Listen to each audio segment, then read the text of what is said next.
Welcome everybody, and thank you for joining us again for another 6x6 social. You know who we all are by now. I won't go through all our names. Delighted really to introduce Roy Mehta to us this evening, who's going to take us on a journey through his career and his approach to photography. Now, a little bit of an introduction. Roy and I met in very different circumstances to that which underpins our friendship now. Many years ago, we shared an agent in London, and so I knew Roy through his advertising work, and we would meet very occasionally at agencies and Christmas drinks and that kind of thing.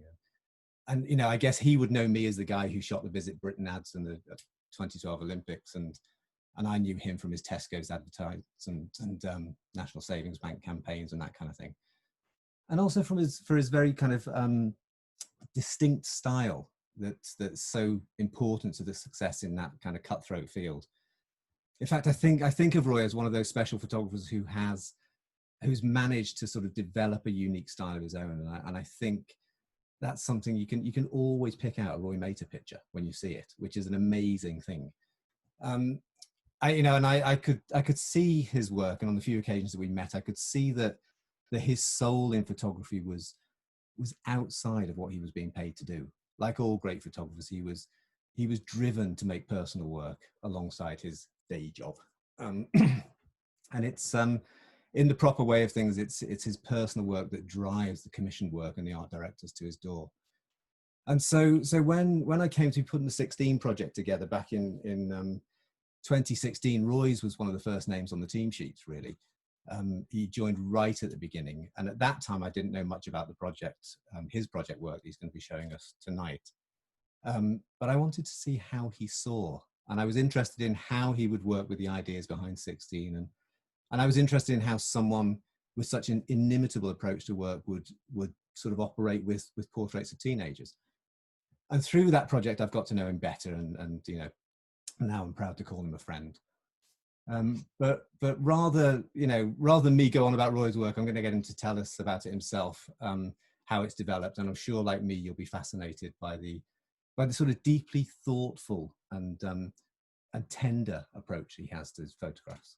There's a lightness of touch and a delicacy to Roy's pictures that I think is probably at the root of that distinct style that I'm referring to. And I'm not sure that you'll have time tonight, Roy. I don't know if you'll have time to talk about your lockdown work, but maybe. I mean, what Roy's been putting on his Instagram since lockdown started, some Instagram feed, which has just been wonderful. It sort of kept me going.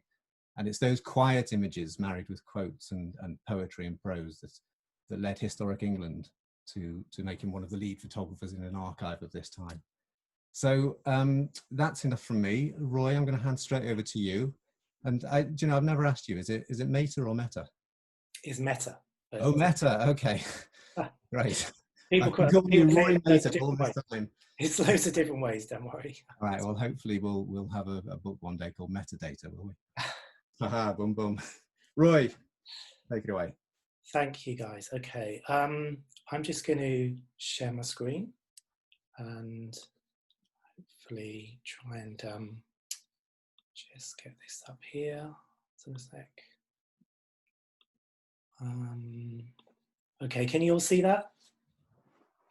Is that all coming up? Brilliant. Okay, well, first of all, thank you for inviting me, and thank you, Craig, for such kind words. You know, that means a lot, and I really appreciate that. Thank you.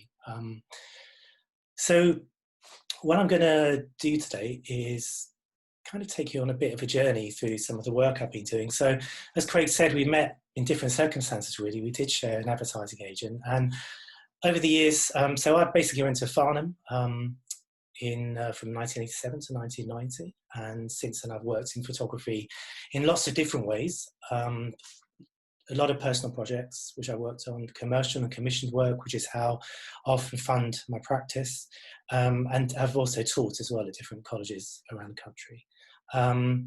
And in terms of my commercial work, it's a mixture of advertising, design work, book covers, and a mixture of other types of stuff. But what I want to do today really is talk to you about a bit of a circular route, which I've gone on, because I'm going to talk to you about the project which I did back in 1989, which kind of started me on this journey, this 30-year journey of photography. I'm going to talk to you a bit about the work I've done around cultural identity, looking at my own heritage, a bit of landscape work as well, which I've done. And then I'm going to talk to you a bit about some of the current work I'm doing in Mumbai, in India. And then I'm going to end it when I say it's this circular route, the route that I'm taking, because I'm actually revisiting this archive of work that I made in Northwest London in 1989 and 1990. And I'm going to talk to you a bit about this opportunity that I had to delve back again through this archive and to bring it to kind of bring it alive again in a way that I never expected that I would be. So I'm just going to start then with this project, which I did in the late 90s. So I was born in London and I grew up around Wembley.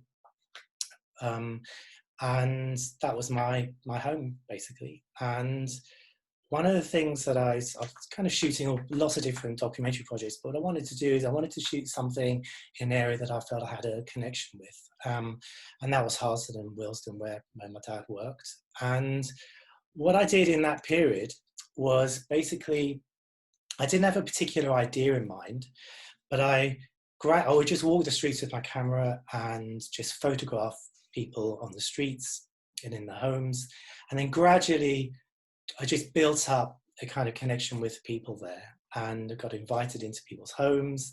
And this kind of grew and grew into a project which I spent about 4 or 5 years working on. And it was obviously a very different time to be a photographer. And I think people were really intrigued by me, by my camera, what I was doing there. And it was very easy to kind of build up trust with people. People were very kind. They invited me in. They wanted to know more about what I was doing. And they loved to be, and they wanted to be photographed. And so over a period of time, I built up this archive of pictures of people around Kensal Rise, Harlesden, Willesden, in churches and gospel halls, and in people's houses as well. And I didn't have a particular aim in mind. I was just intrigued by the area and I was intrigued by the people who I was meeting. I was aware that it was an area that hadn't really been photographed a huge amount before. There are lots of other archive projects produced there, but it was just something I hadn't seen so much of. And so over time, I just started to build up this archive. And I guess in a way, I was just trying to find out what kind of photographer I wanted to be, in a sense. And I was experimenting with lots of different ways of photographing things. And gradually, just this archive just kind of built up. And then around that time, or soon after that, I did exhibit this at a few different spaces. And then in a way, I put this work to rest. I kind of thought I wanted to move on and explore work in different ways. And so I never expected in a way to be looking at this work again, but there's something really interesting has come up, which I'll talk to you about towards the end of the talk, which is kind of taking me back to this project.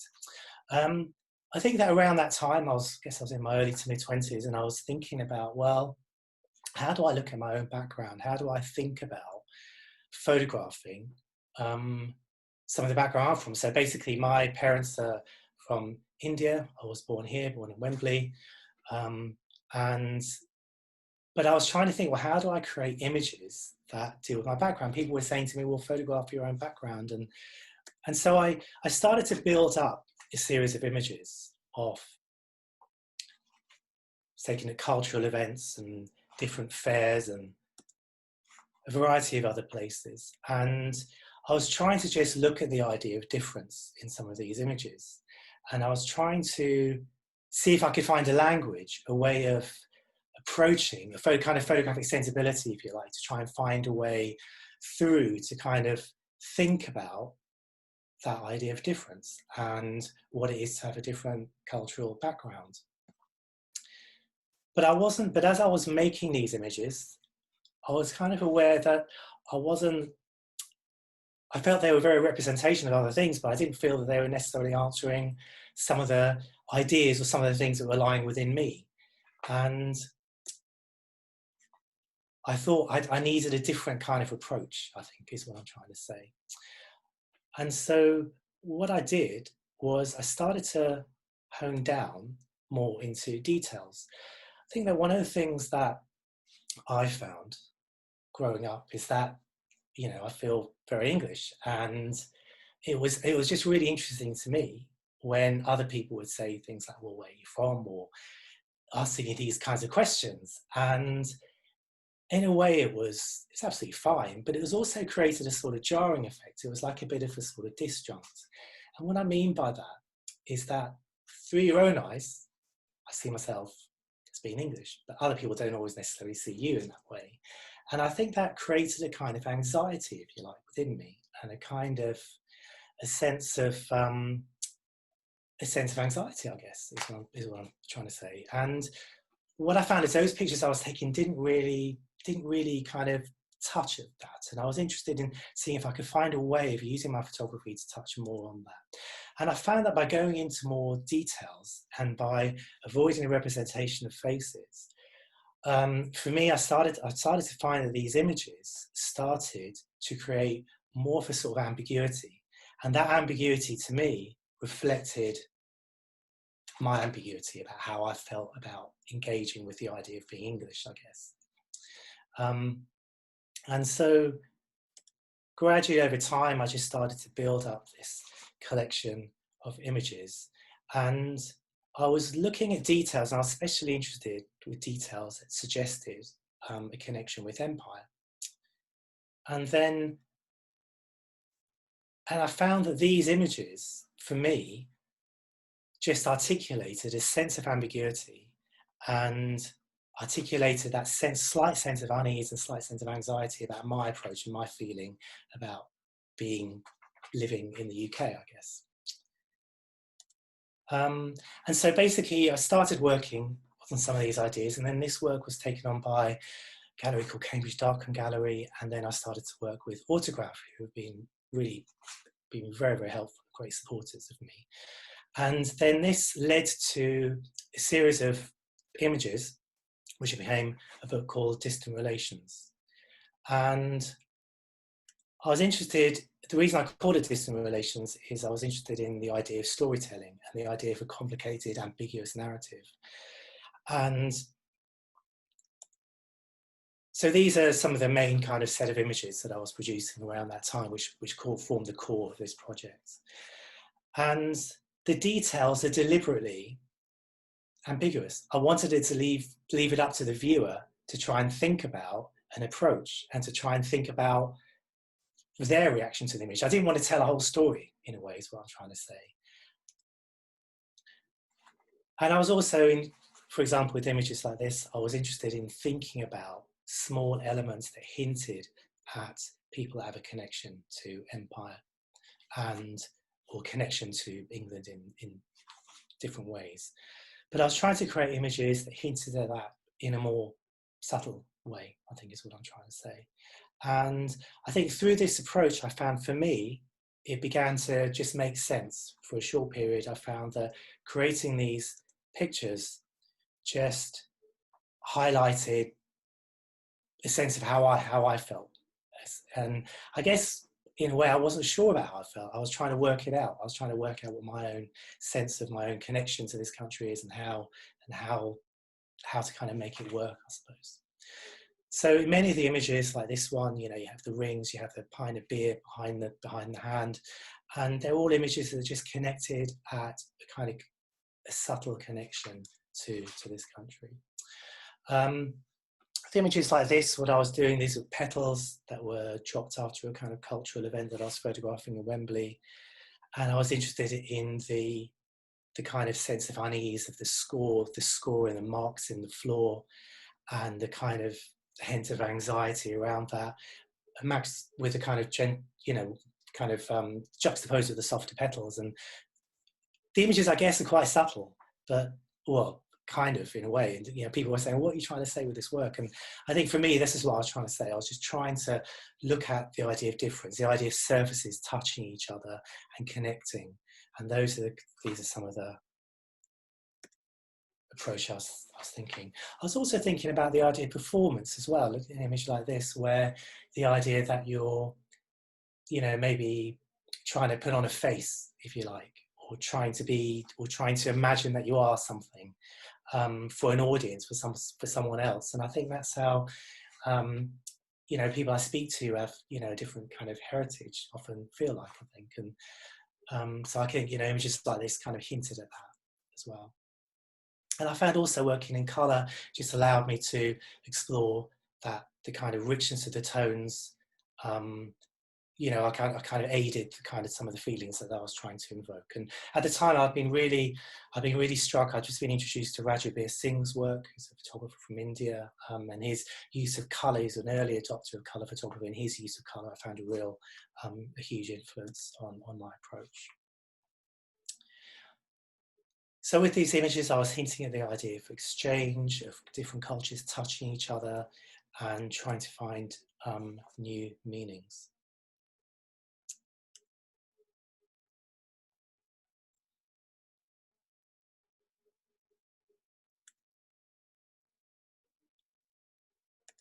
It's the young child studying the Quran.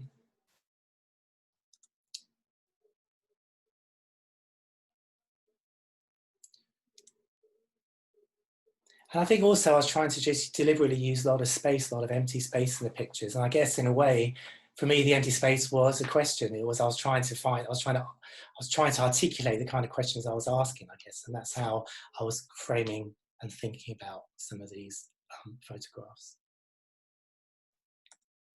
So that became a book and a touring exhibition which was co-produced with Autograph. And this was then picked up with Mark Seeley in his book about photography in the 1990s. And then this led on to some other commissions. So I think one of the main commissions I had with this was from the Harris Museum and Art Gallery in Preston, and they were doing a project at the time of different communities that had migrated into Preston. And they, having seen distant relations, they invited me to spend some time there to produce some similar work with some of the communities there. So I approached it with a similar kind of sensibility, thinking about the different cultures that were connecting and touching each other with the Hindu statue and the English money underneath it. I was just trying to find ways, and I was also getting people to deliberately show me pictures of themselves from many years ago, and I was interested in the idea of memory and how memories fade, and how important photography is as a way of kind of making those connections with the past.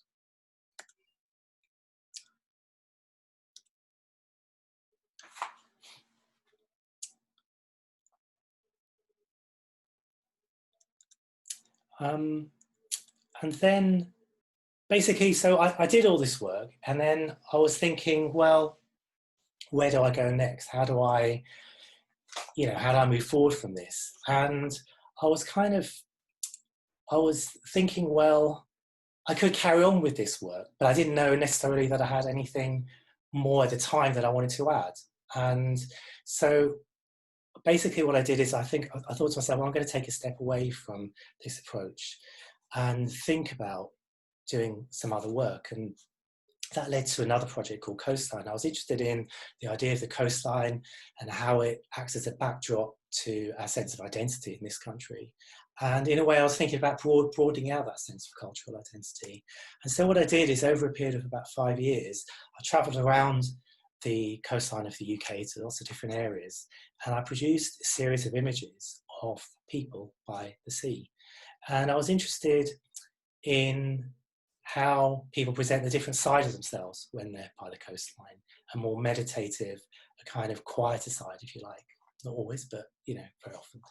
And that led to, it kind of happened by chance really, that this project this came together, and I started to feel that there was something here that might lead to something. And then over a period of about 4 or 5 years, I carried on producing this work.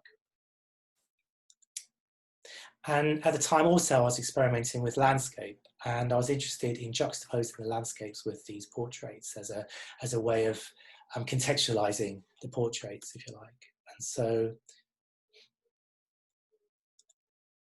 over time, basically I would meet people on the beach in different areas. I found it much easier to photograph people in those days. I find it much harder now to approach strangers. I think I don't know, I don't find it as easy necessarily to approach people cold these days. I mean, I don't know if that's my age or whether it's just the way the photography has changed and the way you're viewed as a photographer has changed.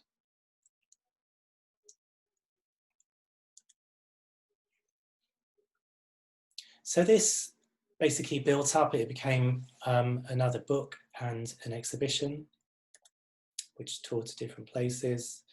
And so very kindly, David Chandler and Andrew Martin wrote some story and some introduction to the work. And then this kind of went to various different venues, and that was that body of work. And then I was thinking of moving on from that, and I was thinking, well, again, I was that questioning thing, where do I go from here? How do I kind of move forward from this? Because I think one of the things that I'm always worried about, I think, as a photographer is repeating myself and doing the same thing. And I think that's always something that I've always been conscious of. And in some ways that's been a problem, because I feel that I haven't always taken projects as far as they could have gone.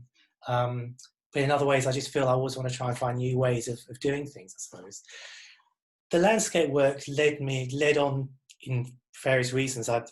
Basically, through the landscape work, I started to get more commissions for book covers. It led me into doing more advertising work. And then through that, I built an organisation called the European Public Garden Heritage Network approached me. And they were looking for someone to photograph public gardens, but from a very different point of view. They were looking for someone to articulate the idea of a public garden and present it in a different way. And so what I did is I thought about it, and I thought, well, why don't we present the idea of a garden as a stage, as a kind of stage set for various dramas that are going on within the landscape. And I think using some of the sensibilities that I was using with distant relations and the people I was photographing, I started to approach it in a similar way with some of the landscapes I was photographing. And I was thinking, well, imagine the idea of this public garden as a slightly mysterious kind of landscape. And I was trying to, at the time, just move away from the idea of a public garden as being a safe space. And I was thinking, well, trying to make it a space which is darker and which isn't quite so clear what's kind of going on. And so this led to, so that was that project. And then this led to another collaboration with Dr. Greer Crawley, who's a curator and a researcher in design and landscape. And together we talked about these images, and then this led on to a different approach, which I've just got a couple of pictures to show you. And one of the things I used to do very early on in my career is a lot of medical photography. And so we were interested in taking the idea of the landscape and thinking about it as a surface, as a body that's being operated on. And so through some of the public gardens I was photographing, we looked at these ideas and we thought about the way a human body is, during an operation where a marker pen is there to identify where you're going to operate on the body. The idea of things being sutured and cut and labelled. And we created this series of images which hinted at the idea. And I guess it was a way of thinking about the way we manipulate and control the landscape. I haven't got so many of those pictures here, but I thought it would just give you a bit of an idea about some of the other work I'm doing. And then jumping forward a bit, there were two things that brought me back to where I was with the distant relations work. So kind of jumping forward, I guess, 20 or so, 15 maybe years. And the two things were, first of all, my parents passed away in 2014. And I had to go back to Mumbai to spread my father's ashes back in the River Narmada, which is a river he used to swim in as a child. And it's a promise I'd made to him when I was quite young. And so me and my elder brother flew out there. And the Narmada is about 3 or 4 hours north of Mumbai. But while I was there, or before I went, I was just very aware that if my parents had made different choices, that could easily have been the city that I grew up in. And so I began to think about, well, how can I produce some work there? How can I kind of make sense of that, if you like? And there was that happened. And then, of course, Brexit happened around that time too, in 2016. And both those things together really made me want to revisit and rethink about the idea of cultural identity and to go back there again, because I felt there was more stuff that I wanted to say and explore with some of those ideas. And so the project, one of the projects I'm currently working on, I'm calling it Mumbai Portraits at the moment because I haven't thought of a different title. But basically, India has quite a young population. The population at some point is going to overtake China's in the near future, which is going to be quite a big event in world history. And what I've been doing over the last 3 or 4 years is traveling out there to make these portraits of people using a 5x4 camera, which is a camera I've kind of used over the last 10 or so years, but not in a kind of particular, project context. And so with the help of someone I know who lives out there, we've been traveling around the city making these portraits, and had written a bit about it here. So I can see that we look beyond our island nation and see these images of people in Mumbai gazing back at us over the continents and the years of interconnected relationships. So when I fulfilled my dad's request of returning his ashes to the Narmada, it made me reflect on my own journey, examining the conflicting notions of second generation nationhood. For me, what I'm trying to do also with these pictures is show the UK in a kind of novel position, under scrutiny, especially post-Brexit, subject to the level gaze of the grandchildren of those who lived under empire. And their confident stare looks back at the old colonial power with a detached curiosity, allowing us to reflect on the UK's relationship to a muscular, outward-looking nation whose population is shortly due to overtake China's for the first time.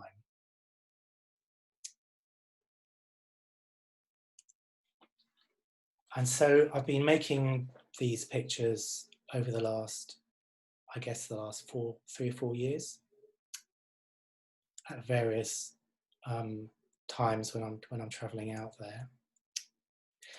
And I was due to go back in May to continue this, but of course something else happened, which obviously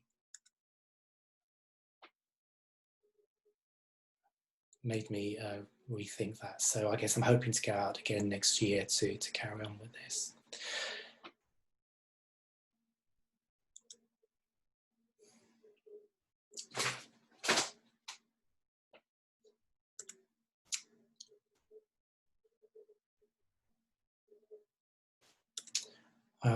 It's just one of the shots that I was taking using my phone before. It's a complete nightmare trying to work out there using a plate camera, but it's kind of worth it in the end. So this then takes me on to another project which happened around that time, and it was really wonderful being asked by Craig to take part in 16, because it just coincided just at the time when I was working with portraits again, and I was also asking some of these questions again. And so when Craig approached me, I was thinking, well, what can I bring to this project? I was working with some other amazing photographers, and it was a wonderful thing to be involved in. I felt really privileged to be asked, and I was thinking, well, how can I, what can I bring to this, I suppose? And so for me, I was thinking, well, I've been working on this work in Mumbai. I'm looking at reopening that work I did with distant relations years ago. And what I decided to do as an approach was I wanted to work with people, or work with young people who had a heritage which extended beyond the UK.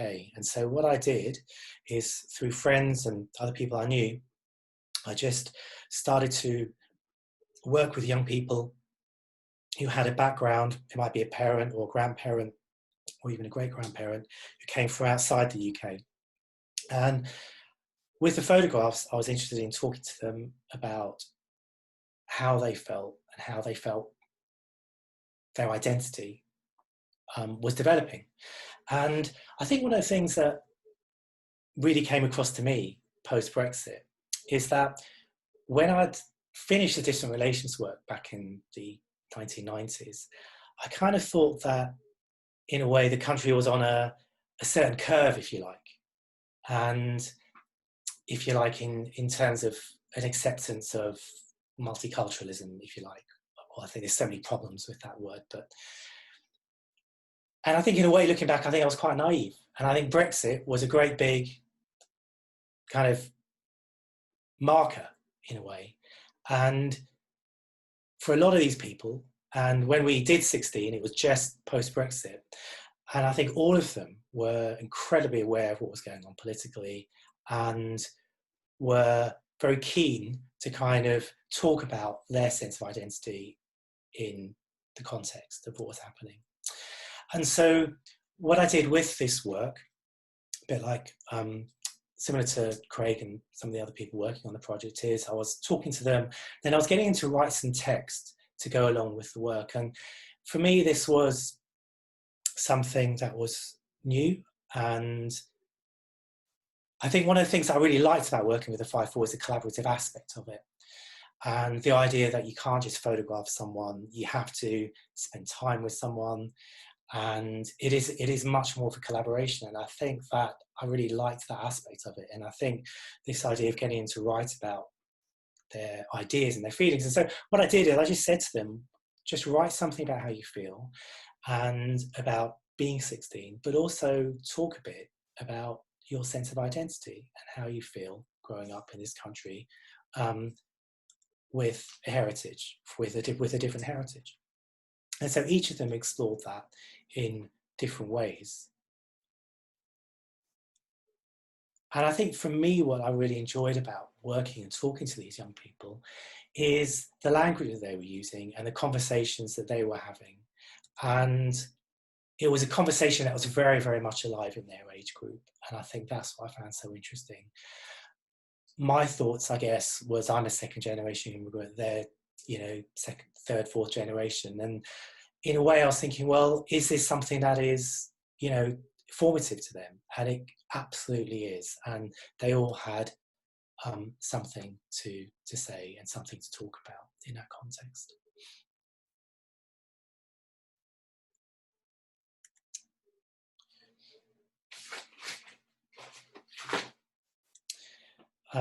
There's a film about that there, which you can see that by Robert Brady.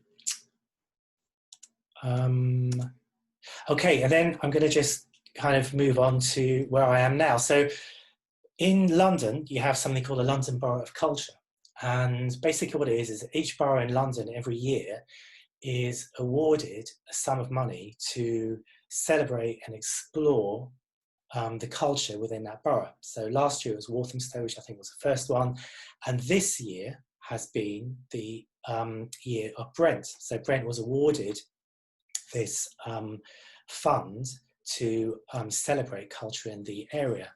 Now, I found out about this about a year or so ago, and then I approached them and I talked to them about this archive of work that I shot in 30 years ago now.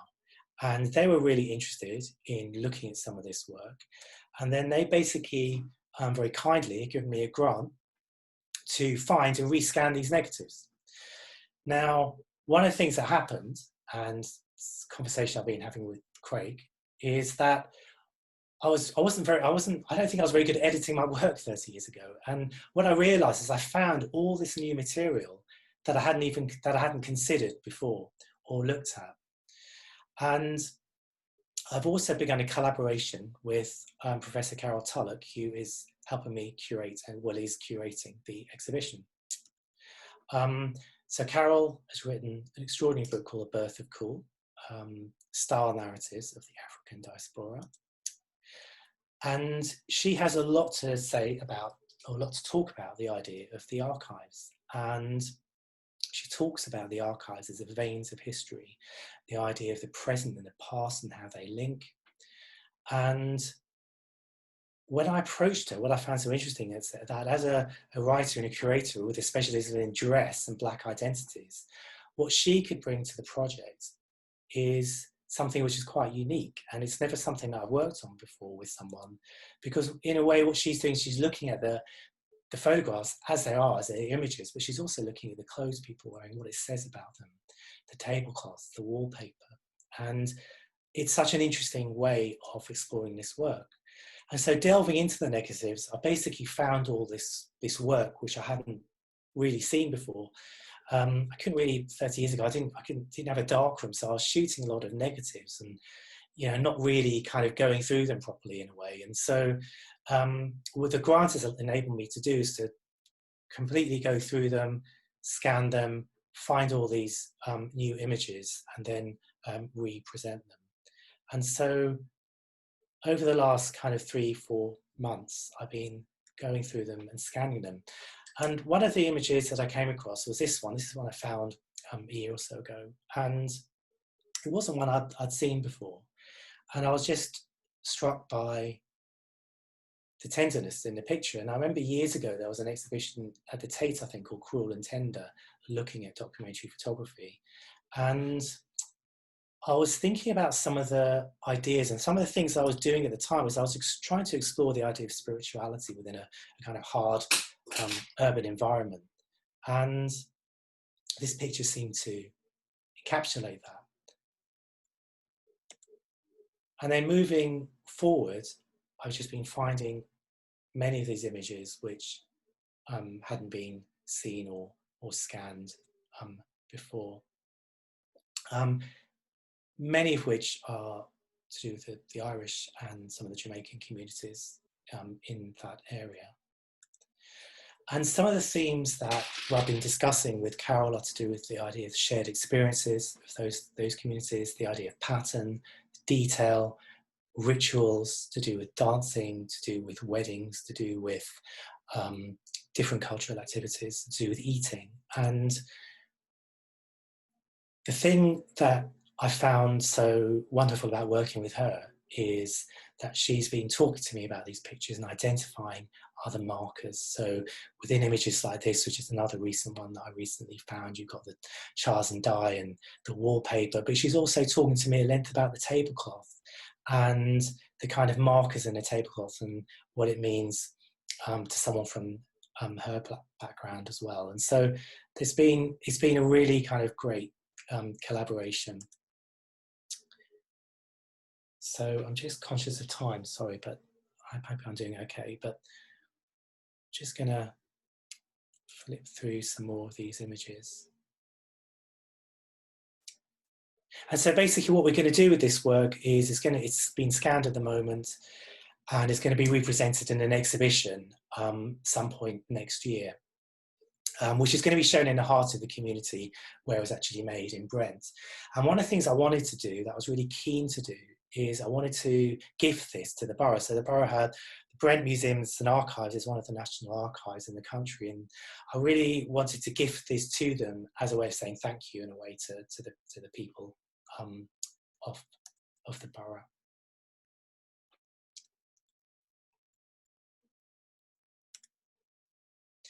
And again, looking through them, I was interested in this idea of solidarity, of tenderness, of how people support each other within what is a quite hard urban environment. And I think that's kind of, for me, has informed in a way some of the sort of newer editing decisions that I'm making with the work.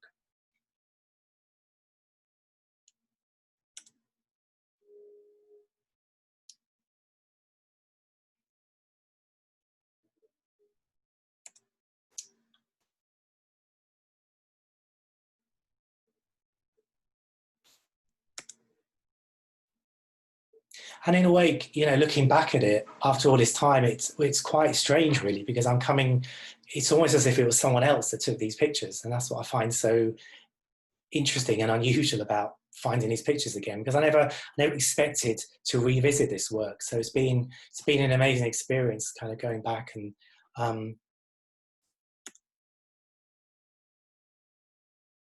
finding these images has been it's been a really interesting experience. I think one of the things that I talked to you about Carol is the idea of the hands. I know that that's something that she's really keen to expand on in the essay that she's writing about the work, and the idea of touch, of tenderness, the idea of healing hands. And I think post-COVID, with this thing that's happening now, with no one being able to shake hands or touch each other, the images for me are taking on, again, another meaning, I think, in the context of the time that we're living through.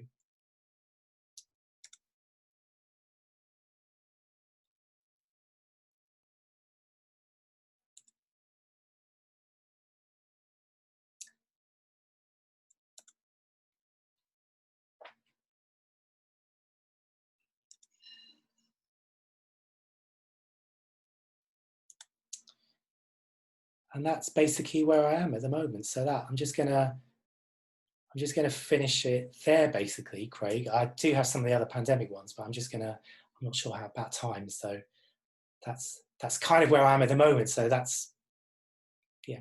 That's fantastic. Thank you, Roy. Do you know, I'm sitting here, we're all stunned into silence, and I'm sitting here thinking, haven't we got some great mates doing amazing things? That's just lovely it's lovely to hear you talk about the work and hear about the thought that goes into it and the journey you've been on. So thank you so much for joining us on the 6x6 social tonight. We're just, for everyone to know, we're hoping, we're not really in negotiation, are we, Roy? We're just discussing, but we hope to be able to show some of this work at Ropes and Twines when we get back there. Very much hope so. Yeah. Thanks very much.